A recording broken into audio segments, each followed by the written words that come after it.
Hello, good afternoon, everyone. Thank you so much for joining us today. This is our inaugural Shaws Talks series online, we're thrilled to be able to do this and for you to join us, so thank you. It's great to see we have about 40 participants today, so really excited to kick it off this way. My name is Dana Newman. I am the enrollments manager at Shaws. I do have a bit of history with Shaws. I actually sent 2 of my own children through Shaws. And I'm very, very thankful for the teachers that guided my children along the way. It's been really interesting to see things now from the other side. And I do feel proud to say that this team of educators and caretakers really put everything they have into our children, into the programs, into the schools. And I think it's really refreshing in this day and age to see an organization that is agile enough to adapt, but still grounded in their ideals and truly put the children first. Today we have with us Liane Shaw. She is the director of Shaws Preschool. Liane has been with Shaws for over 17 years, moving into early childhood from the corporate world. Like all of our education management team at Shaws, she has experience and qualifications not only in management, but also in early childhood. Liane holds 2 masters in early childhood, a master's in science, early childhood from University of Boston, as well as University of Western Australia, and degrees in law and accounting. One thing I found myself that really sets Shaws apart is that the management team doesn't just ask their team to do anything that they haven't done or wouldn't do themselves. This is just one of the ways that they are really able to work from the ground up and build respect and rapport with the team. Liane taught in the classrooms herself at all levels for over 8 years prior to leading the Shaws team. Building resilient children is very important to Liane. She is very passionate about ensuring children are not ready just for school, but that children should build their skills from as early as possible to enable them to succeed through life.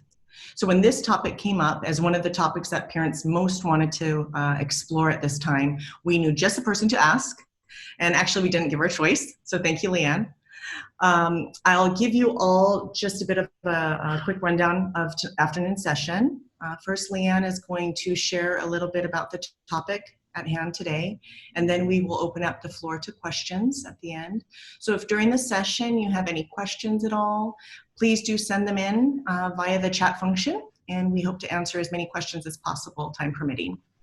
So today we're going to talk about building resilience in challenging times. As parents, we want our children to have resilience when they grow up, to become someone who is able to overcome challenges and struggles they might face as they grow older into adulthood. And many experts recommend we start to build resilience at a young age. So let's talk about the challenging times we're facing, because they have been challenging to say the least. The COVID pandemic is arguably the greatest challenge of this generation. Shaws has been around for 31 years, which is really remarkable considering a play-based curriculum was virtually unheard of in Singapore 30 years ago. So Liane, do you think that Shaws' long history has placed it in a better position to navigate the current situation? Thanks very much, Dana, and thank you everyone for joining us today. Yes, Shaws has been around for a while, and we've been around through SARS, HFMD, swine flu, and through all these we have learned to get better. Now, SARS served as a great learning curve for us. It was, we closed during SARS, and we had to prep for getting the children back into school. And in those days, not many families had helpers or grandparents to look after the children. So on the first day we opened, we had almost a full school, if not a full school. So during SARS and subsequently, actually before SARS, we closed during the very serious HFMD cases that we had at the time. We learned to screen our children throughout the day, and that's really where we learned to put a lot of the things that we've learned then in practice today. During swine flu, we had to put in place all the social distancing. During the haze, we put in place the non-exertion exercise curriculum. So yeah, when COVID was first announced, we put things into place pretty fast. And this definitely is from everything that we've learned over the many, many years prior. You know, until you hear all of them, it's really almost easy to forget the different challenges that Shaws has faced over the years. So we've touched a bit on the challenging times that we faced in the past and that we're currently facing. The topic today is building resilience in challenging times. So Liane, tell us, just why is resilience so important? a parent myself, I want my children to be resilient. To be honest, it's actually one of the top things that I want for my children. And that's why I harp on and on about it at school, because I really want this for all Shaws children. By the time our children are in their 20s, they would have had to cope with various things happening in life. And we want them to be able to have the skills to deal with these obstacles, these ups and downs that life throws at them. Now, not just bounce back from the hard knocks, but to learn from previous experiences and to use those coping strategies to help them with the future challenges. So not just bouncing back, but bouncing forward. Now, numerous studies show that adults who are more resilient have more chances of success and are more emotionally balanced. So all you have to do is Google traits of successful people and you will see that resilience is up there. If you don't see resilience, you'll see things like determined, knows how to bounce back. So all these things are important and that basically describe resilience. So resilience is an essential skill, and childhood is a crucial time for us to develop all essential skills, including resilience. Okay, thank you. So would you mind sharing with us what to you is a resilient child? Okay, so we've got a slide up on this. Now that describes a few things that we think is a resilient child. So independent, self-confident, able to communicate, good problem-solving skills, and a few things that you can see out there. Now, this is what we're striving to do, but we like to remind everyone that it's a process and it will take time. So lots of experiences, lots of repetition. Of course, taking into account the age and development of each child. I mean, you can't expect a 3-year-old to show all those skills, let alone an adult. But our goal is, and what we're trying to do every day in our curriculum or as a family, is work towards these.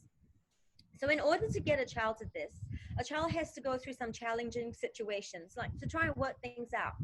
Now, books can help, so it's still important to read books, don't get me wrong. But, for example, if you're having a baby, like another baby girl or baby boy, and you read to a child about, this is what to expect when you have a baby, this is great, but nothing beats actually having that experience.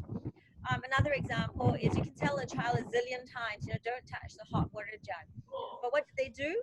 They touch the hot water jug, right? And once they touch it, they learn, and generally they won't touch it again. If they do, they keep learning as they do. And you can even see it in their reaction, they learn just that little bit every time they touch that jug. Very, very true. My children will be touching the jug.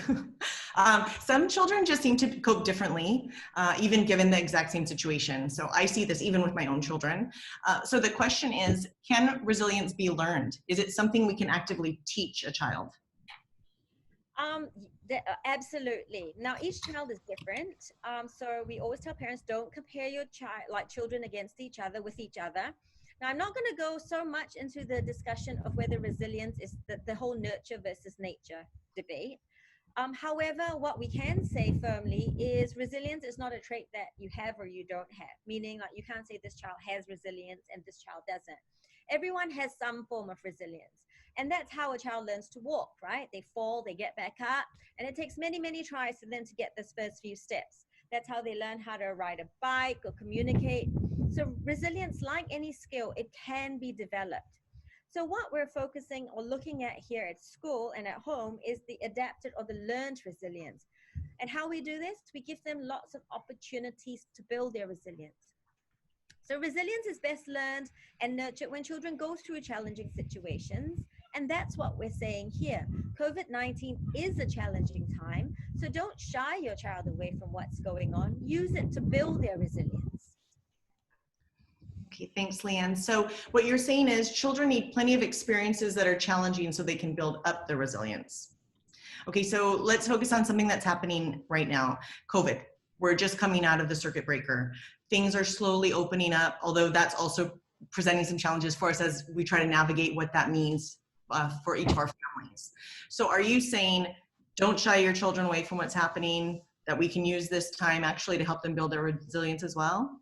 Yes, exactly. And I think a lot of parents have already been doing this in the last couple of months. So children have been going through quite a few changes, a lot of changes. For the young children, there's a lot of loss of routine. Now, this is a big challenge for them. Young children need routine, which is why at school, we're quite strict and not messing too much with the routine. Like, if they celebrate birthday parties, we try and do it during snack time so a lot of things don't get messed up. Now, and we see it when we go on holiday or we come back from holiday, we can see the effects of the change in routine in our children. Now, with COVID-19, and especially with home-based learning and parents working from home, a child's routine is suddenly shifted and works to accommodate mom and dad's routine, as there's really no choice. Now, this sometimes is a big form of stress for children. So at home over the last 2 months, as much as parents wish they could, and I can tell you from my own experience, it is tough to have a rigid routine. We're working from home, we're trying to get the groceries, we're trying to coordinate home-based learning. Now it's almost impossible to create a proper routine for the children. And let me tell you this though, this is fine, because during this time, your child has learned that in some situations, there's just no choice. They have to adapt to whatever goes. So lunch, maybe 30 minutes later, they may miss a shower for a day. Parents, we want you to know that this is okay. In fact, it's great because you have taught your child to cope with the changes. But of course, we do remember that in amongst this chaos, try and explain to your child why the changes are there. So you really have built their resilience you've built the resilience in your child. So well done. Now, aside from the change of routine, another big challenge for the children is the loss of social interaction. Now, a lot of children interact with other children. They love to interact with other children and build their social skills. And I hope that's the main reason you're sending them to school. Now, suddenly for 2 months, they're interacting with mom and dad, maybe a helper, possibly siblings. Now, this is no fun for any child. So during those 2 months, they didn't have their friends. They didn't have their play dates or visits with grandma, grandpa, or going to the park. But there still was interaction. It was online. It was a different kind of interaction. And many parents, including myself, still had that tinge of guilt with the amount of screen time. But our children were coping with changes. They learned to interact with people through new methods. Now, let me tell you, once this is over, the screen time will drastically reduce. So I wouldn't worry too much about it. In fact, the ones that have gone back to school, the children that have gone back to school, I think the screen time is pretty much dropped completely. But they learned how to deal with online interactions. Now, it's not the same as video games or as TV, where it was instantaneous feedback and they had full control.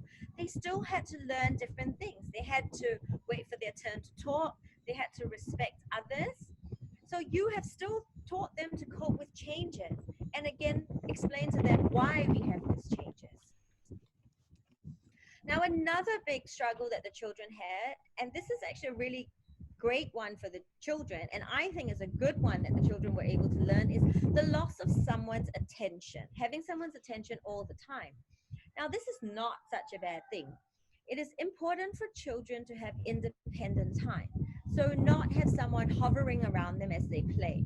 Now, if your child didn't have this previously and managed to learn this during circuit breaker, that's great. So for example, parents have to work, the helper has to clean the house. Your child has learned independence, which is a component of resilience. Free play, to figure out what games they can play for themselves. They had to learn that they had to wait for mom and dad to be free to look at what they had just made. Or they had to learn to wait for mom to finish her Zoom session before she can talk to them. And they learned that they can't just interrupt dad, just when they needed something right there at that moment. So all these things were helping the children learn resilience. Now, some children may have felt a little bit of stress and they're actually not sure what they're afraid of. They may just be picking up on fear or worry, anxiety of others around them. And this too is fine. It is a challenging and strange time for everybody. So that was during circuit breaker. Now we're moving out of circuit breaker and things are opening up. So we can still continue to start using this opportunity to talk to children about what's happening. Now, one of the big things is coming back to school. So many parents are afraid of children coming back to school. Some were afraid, especially before last week when the first group of children came in. Now, based on everything we've discussed, you have already given your child the tools to cope. So if you feel that maybe they don't have enough to cope, then maybe it's time to start. And school is actually a safe one to start, because when they come back to school, their faces are familiar, the environment's familiar, and although there'll be changes, the good thing is your children are learning to cope within a safe environment with people that you trust. So when they come back, they're actually putting into practice a lot of things that they've learned prior to COVID. Through sport, they've learned to pick themselves up when they fall, and they've learned to cope with changes. In class, they've learned to ask lots of questions. So all this has set the way for them to build resilience. So they're putting what they've learned into action. For the new children that haven't started school yet, the teachers will move extra carefully and slowly and use the opportunities to help each child build resilience. So let our children face it head on. So, the positive skills that they learn from this experience becomes their positive from this pandemic. I feel like you're in my house for the last couple months of circuit breaker. That's exactly what happened. But thank you for those reassuring words. I think all of us as parents needed to hear it. As enrollments manager, I was really so thrilled to see how happy all the children were returning back to school. The teachers I know were really excited. I thought the parents were going to be the most excited, but I don't know if it was the teachers or the children more. So it was really, really heartwarming to see. So Liane, now as we ease out of circuit breaker, what are 7 things you suggest for parents to do to help their child build resilience? Okay, the first one I would say, and I think it's the most important one, and that is let the children see how you cope with challenging situations. So what we said a bit earlier, let them watch you cope with the changes, how you have to reshuffle your life, how your child has to work around you. So you have to get takeaways 4 times a week. There's no time to cook vegetables. So you know what, have an extra banana today.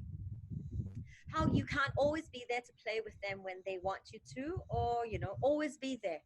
They have to work around your schedule rather than them being the center of attention.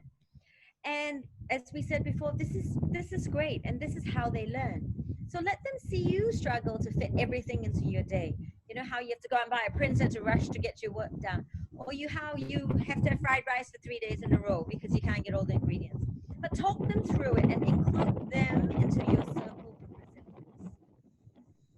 Now, the second one I would say would be let children practice coping with changes. You can make it easier for them by letting them cope with one little change at a time. So basically breaking up one big change into lots of little change as they learn to build up their resilience. So especially for the younger children, with a lot of changes, break it up. So keep some things as consistent as you can, and allow them to deal with the other changes. So say, for example, keep the breakfast routine the same if you can.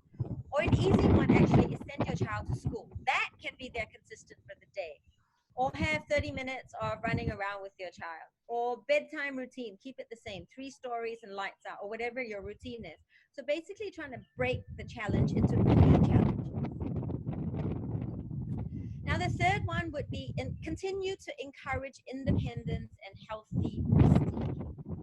So continue to let your child take risks. Don't jump in too soon to solve the child's problem. Now, I know it comes from a well-meaning place, but it can prevent them from developing self-sufficiency. So if the risk is low, resist the temptation. So say, for example, if you're doing a puzzle and you can see where that puzzle piece goes, just resist it. Nobody's going to die if your child takes 5 minutes to figure it out.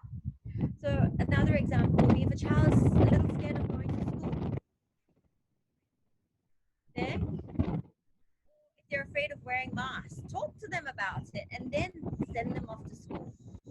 Let them pick their own show and tell. Let them do simple things around the house like the vacuuming or sweeping, or preparing breakfast for the family. So do encourage them to be independent.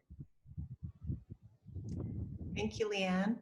So to recap, you mentioned that as a parent, it's important for us to let children see how we cope ourselves with challenging situations, to let children practice themselves coping with their own challenging situations, and for us to encourage independence and healthy risk-taking. What are some other important steps we can take? Another one would be to encourage self-efficacy. So this is a great one during COVID. So this is a child believing that they can do things for themselves. Encouraging self-efficacy starts with believing that they can do things. So give them simple things like carrying the grocery bags, or carrying their own school bag, getting their shoes on for school, dressing themselves. Now we need to prepare them for life, and we need them to be independent, because eventually they are going to move out of home. Now this also includes independent play, which I mentioned above. I find any excuse to talk about independent play, because there are a great number of children that struggle to play by themselves. So this is a great opportunity to let our children develop this independent play. It is not wrong for parents to always want to put their children first. But in this case, you can use it to develop as an opportunity to build independence by letting them figure things out on their own. You're really doing them a favor. Now, the fifth one would be to embrace failure. We need to give children opportunities to fail. So let them feel that horrible feeling of failure, like not to win. Sports is great at this, and that's why we have sports all the time at Shaws. And that's why we have sports day, where there's a winning team and there's a losing team. Like games like Pass the Parcel have one winner. So not everyone's the winner. Now, when I first started in early childhood, I really did believe that everybody needed to be confident, and everybody must feel that, oh, I did my best and I am rewarded for trying. But that's not how the real world works. So children have to have that yucky feeling of losing, and the resilience to pick themselves up again. So that's why sports is fantastic, because in the middle of the game, a child makes a mistake, looks at their teammates, and there's no time to waste. You pick the ball up and you go again. So failure for children can be simple things like forgetting to bring something in for show and tell, and letting them miss out and deal with the consequences. And children also need to see their parents fail, and how parents see these failures as learning experiences. That failing is normal and part of life. So learning that we don't live in a perfect world, and sometimes mum and dad do turn into scary monsters when they're trying to get things done and things don't quite go the way that they want them to. The sixth one is encouraging grit and persistence. So this involves giving children tasks that they have to work at, so making them stretch. So at school, we call it the long monkey bar activity. So it doesn't mean that you go out and get a monkey bar. We don't have monkey bars anymore, but we used to at all our Shaws, and they were great for building resilience. The children had to try really hard to get from one end to the other end. And if they fail, they drop down and they had to start again. So sometimes it could take 1 to 2 years for children to master this. So like I said, I'm not asking you to go and get a monkey bar, but give your children experiences like this where they have to keep trying. Now, sport is a great one for this. Like, get your child to hit the ball with the tennis racket 10 times. Board games are great, where a child has to finish the game that they're playing with 4 or 6 people, even though they are losing. Now, you should see the tears a game of Monopoly can bring to a group of kindergarten children.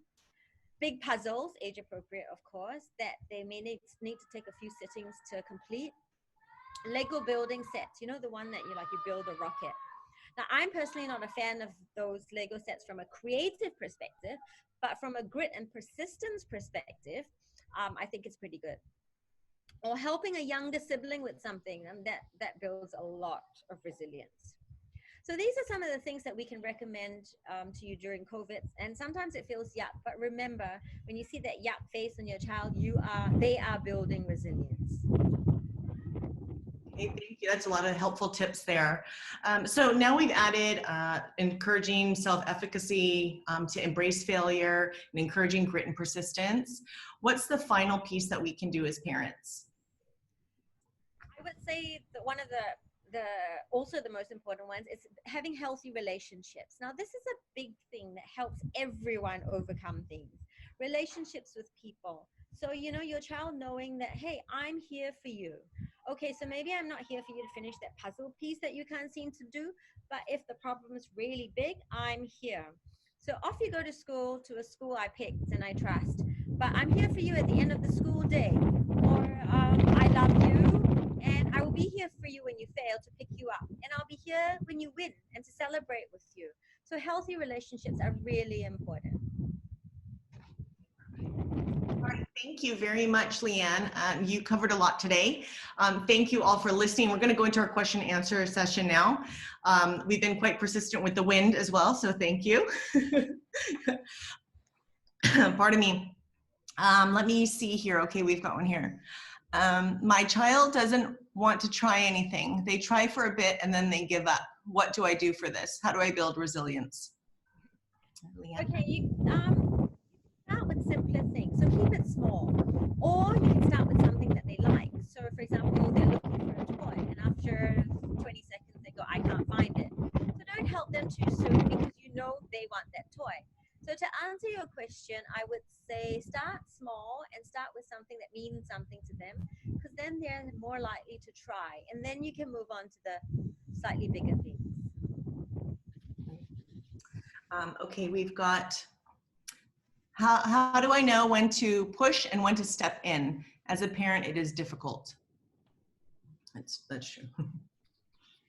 Okay, yes, that's not easy. There is a fine line between pushing too hard and not pushing enough. But we have to remember, though, and always remember that children are tougher than we think. But we also have to remember that children are master manipulators. So use your judgment and see what works, I would say. If they stop crying immediately and they have a great big smile on their face, then I think you know you can want. Okay, let's see here. I do feel my child has very little resilience. He's afraid to try everything. Is there hope? Okay, well, I'm glad you didn't say he had no resilience, because that shows that there is hope, and all children have some resilience. So children are different, and for some children, we need to work a little bit harder, give them more experiences, and sometimes take things a little slower, and yeah, give them a little bit more. Basically, just keep giving them experiences. So I have two children, both grew up in the same environment, 20 months apart. My son's older, my daughter's younger, and to an outsider, I guess my daughter would be the resilient one. So in a soccer game, she was a goalie, and the ball hit her, and she fell to the ground, and I think she fainted for a while. I didn't know what was going in, so I was called in. As soon as I came in, she did wake up, and she looked at me, and she goes, "What are you doing here? I have a game to finish." She stood up, and she finished the game. My son, on the other hand, can get a paper cut and he'd be wailing that he feels faint and he'd ask questions like, "Oh my God, I think I'm going to have blood loss."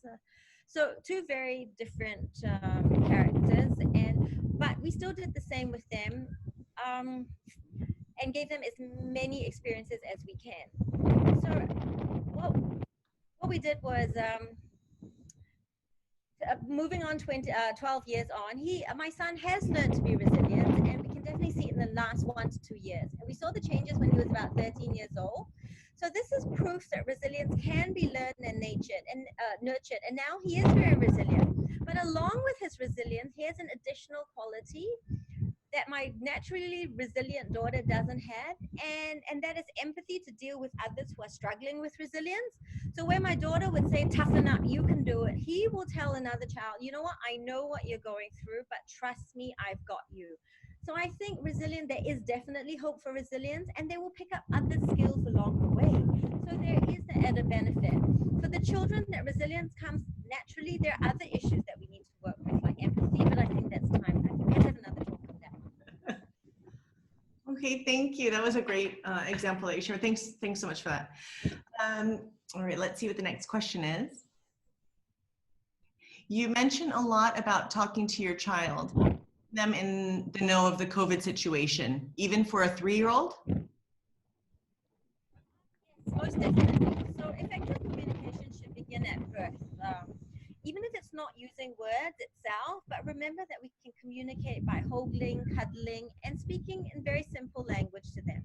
So with the younger ones, definitely keep talking to them. You use simple language and a lot of body language. So with warm, soft tones. So we have to stay at home so we don't get sick. Mommy and Daddy can't go to work. You can't go to school, but we need to do our work at home. So yes, to answer your question, yes, we need to keep communicating. And not only we communicate to them, communication is two-way. So we need to listen actively to well. Children, whether they use words or body language, we need to understand what they are saying to us as well. So yes, to answer your question, communication two ways, even with the very young children. Thank you very much for everyone. We've got time for just two more. Let's see here. Okay. Okay. My husband, my child doesn't enjoy trying new things. He's afraid of failure. My husband says we should just accept their kids for who they are, not what you want them to be. I think they're, yep. We should definitely accept our children for who they are and celebrate them. But I feel accepting children for who they are does not imply that we don't provide them with additional experiences to allow them to grow. So, but it's important that we're realistic. So it may take longer with some children, and it may take more experiences, as we said before. And we may use gentle language to them, like, we know it's not easy for you to do whatever it is, but I think we can figure out ways to make it easier. So setting a more understanding, hopeful, problem-solving way can help. But I think we should still give them a lot of experiences to let them grow to the best that they can be. Okay. Okay, this starts off with, this is not a resilience question, but let's take it. This is not a resilience question, but can I ask, how do you think the school phasing in is going with children coming back to school? Well, this is our second week back, phasing in, and so far so good. We put various processes and precautions in place so it can go as smoothly as possible. Now, aside from providing a physically safe environment for the children, it's important to provide them with an emotionally safe environment too. And so far, we can see that that the children they definitely are happy coming back to school. So I guess you can find out more about this in the talk that she'll be able to share a bit more with you. But yeah, definitely, so far so good. Okay, great. Okay, well, thank you so much, Liane, for spending your time with us, and for all of you that are out there listening and participating. For those of you that sent questions, thank you. We will be sure to get back to you on those. We are going to be sending out a summary as well to you by email for everyone who attended. We do hope that you can join our next talk. That is going to be Amelia, who is our Director of Curriculum, and that's going to be this coming Saturday, the 13th at 11 a.m. There's some invites that went out to that. And then we also have Kit Kimak, who is our cluster principal, who will be doing a talk next week, Thursday as well, on the 18th at 4 o'clock. So thank you very much to everyone who joined us, and we hope you have a great rest of your day. Thanks. Thank you.